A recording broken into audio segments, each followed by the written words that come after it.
ధనుస్సు రాశి. ఈ ధనుస్సు రాశి వారికి అందరికీ కూడా మనకి సప్తమంలో ఉన్నటువంటి ఈ యొక్క గురుగ్రహ ప్రభావం వలన అనేకమైనటువంటి ఆదాయాలు, అనేక రకమైనటువంటి వ్యాపారాలు వస్తాయి. ప్రతి వ్యాపారం కూడా సక్సెస్ఫుల్ అవుతారు. ఈ వారంలో మరి అర్ధాష్టమ శనిగ్రహ ప్రభావం వలన 80 వ్యాపారాలు మొదలు పెట్టాలనేటటువంటి ఆలోచన మీకు వస్తుంది.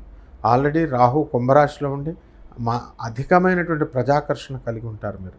కాబట్టి కొత్త స్త్రీలు మీకు పరిచయం అవడం ఉంటుంది.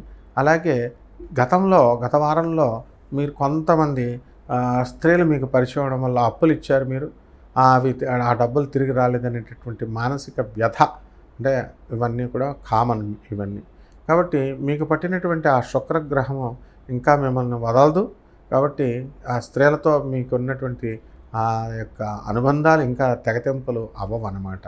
ఇక పరిహారాల దగ్గరికి వచ్చేసరికి ఈ యొక్క శనికి మీరు చక్కగా ఆంజనేయ స్వామి వారి సుందరాకాండ పారాయణ చేయండి. అలాగే ఆంజనేయ స్వామి వారి యొక్క మంత్రజపం చేసుకోండి. హనుమాన్ సింధూరాన్ని మరి ధరించండి ప్రతిరోజు కూడా.